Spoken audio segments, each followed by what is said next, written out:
Okay, so our next topic is gel electrophoresis, which is our third step of biotech.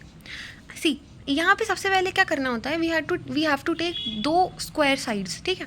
तो हमने दो sides ली, suppose let's imagine एक side ये है और एक साइड ये है। हमने इसको सील करना है, तो हम इसे एक इस साइड से सील करेंगे, यहाँ से सील करेंगे और यहाँ से सील करेंगे। सिर्फ इसका ऊपर वाला एरिया खुला छोड़ देंगे। इमेजिन कर लो एक स्क्वायर या क्यूब डब्बा, ओके, जो एक तरफ से खुला हुआ है।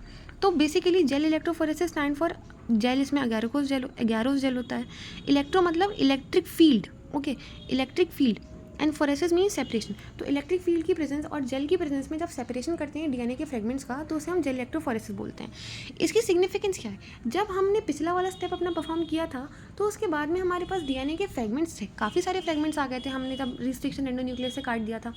लेकिन उसके बाद में भी तो हमें स्पेसिफिक पीसेस ऑफ डीएनए चाहिए ना। हम डीएनए के फ्रेगमेंट्स का क्या करेंगे, हमें तो डीएनए आइसोलेट करना है, तो उसके लिए हम ये प्रोसेस यूज़ करते हैं।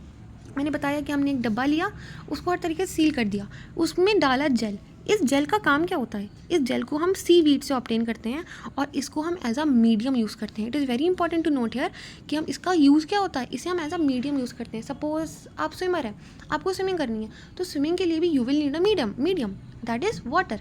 हर इस काम को करने के लिए बस एक एज अ मीडियम हम ले लेते हैं ये, ठीक है।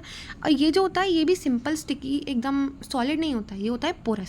तो हम क्या करते हैं, हमने वो डिब्बा लिया, डिब्बे में जेल भरा, उस जेल में हमने कंघी डाल दी, एक कंघा जिससे बाल बांधते हैं, उस टेप का समथिंग हम it is something like this,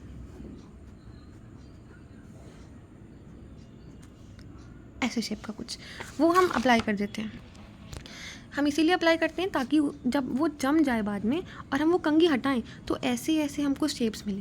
जैसे आइसक्रीम स्टिक नहीं होती है, अगर हम आइसक्रीम स्टिक रख देंगे, उसको बाद में हटाएंगे तो एक होल मिलेगा जमने के बाद में, तो वी नीड दिस।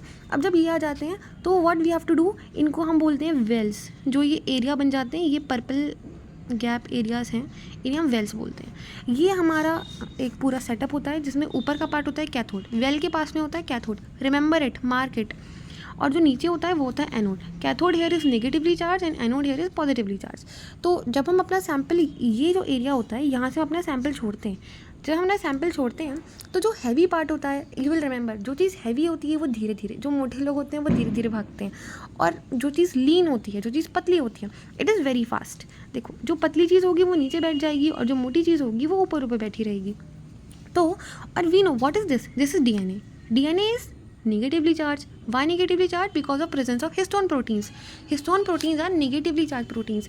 तो negative and positive always attracts. तो DNA तो यहाँ पे रश करना चाहेगा, यहाँ पे भी तो जा सकता था पर नहीं, क्योंकि वो नेगेटिवली चार्ज है, वो पॉजिटिव के पास जाना चाहेगा, इसीलिए it rushes towards here. Now जिस सैम्पल को हमने सेपरेट करना है उसे यहाँ पे अपलोड कर दिया, उसके बाद में डीएनए नेगेटिवली चार्ज होता है, वो एनोड की टुवर्ड्स भागेगा। प्रिंसिपल क्या होता है यहाँ, प्रिंसिपल होता है वेट का, जो मैंने आपको बताया कि जो हैवी होगा वो पीछे रह जाएगा और जो लाइट होगा वो आगे बढ़ जाएगा।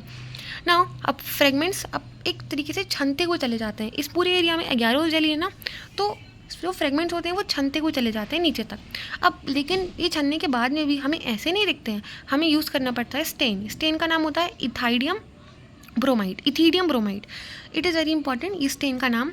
फिर जब हम स्टेन करते हैं तो हमको ब्राइट ऑरेंज कलर के बैंड्स दिखते हैं, और वो भी हमें नॉर्मल लाइट में कभी नहीं दिखेंगे, हमें यूवी रेज में दिखेंगे।